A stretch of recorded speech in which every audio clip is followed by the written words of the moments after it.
कर्णाचं रथ 7 पावलं मागे जायचं, 7 पावलं, आणि कर्णानं बाण सोडला की अर्जुनाचा रथ 3 पावलं मागे सरायचा. अर्जुनाला गर्व झाला. श्रीकृष्णानं म्हणाले मी सगळ्यात श्रेष्ठ धनुर्वाद आहे. पण श्रीकृष्णानं अर्जुनाला समजून सांगितलं आपल्या रथावरती बजरंगबली हनुमान बसलेले आहे. या पृथ्वीचा भार तुझ्या रथावरती आहे, तरी देखील तुझा रथ 3 पावलं मागे सरतोय. आणि महाराजांना इशारा केला भगवान श्रीकृष्णानं आणि खाली उतरायला सांगितलं. आणि पुढून जसा कर्णाचा बाण आला तसा रथ जळून भस्मसात झाला. इतकी ताकद त्या कर्णाच्या शस्त्रामध्ये होती. सगळ्यात श्रेष्ठ धनुर्वादी म्हणून ज्याचं नाव अजून देखील घेतलं जातं असा कर्ण, असे दानशूर कर्ण आहेत. कर्णाचं दान आणि त्याच कर्णाच्या दानासारखं एक दानशूर व्यक्तिमत्व म्हणजे उमेश अण्णा. खऱ्या अर्थानं आपलं कौतुक आहे.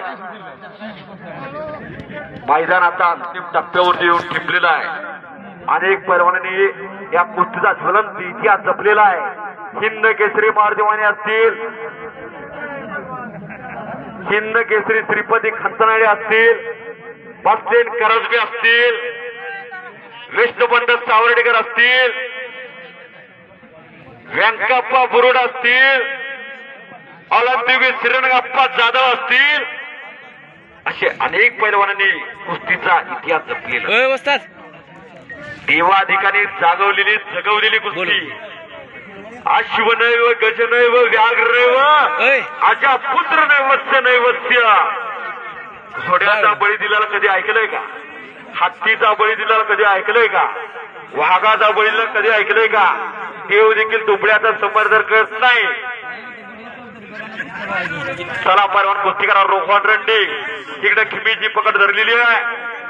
रोहन ओमकार बदनेनं पंच सतर्क आहेत.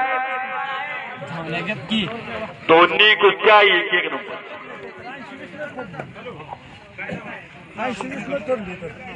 दत्त जयंती दिगंबरा दिगंबरा श्रीपाद वल्लभ दिगंबरा आणि बहादुराची यात्रा कार्तिक स्वामीच्या पदर स्पर्शानं पावन झाली. नगर बाळासाहेब शिंदे विनंती वस्ताद फिरतराव म्हणजे आम्हाला पण कुस्ती दिसते तुझ्या तिथं रोहन रंडेचा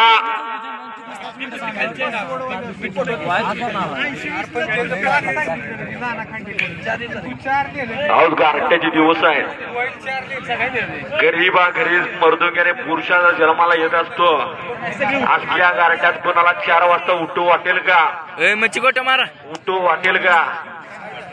यासाठी ही मुलं जेव्हा रान करून कष्ट करत असतात तेव्हा एवढ्या मोठ्या तब्येती आपल्याला तिकडे पोकळ घेता. वा वा मोठे चांगले म्हणतात. प्रदीप ठाकूर हातवरती पोकळ घेतात. डावरी विजय टाळ्या टाळ्या टाळ्या हलकी.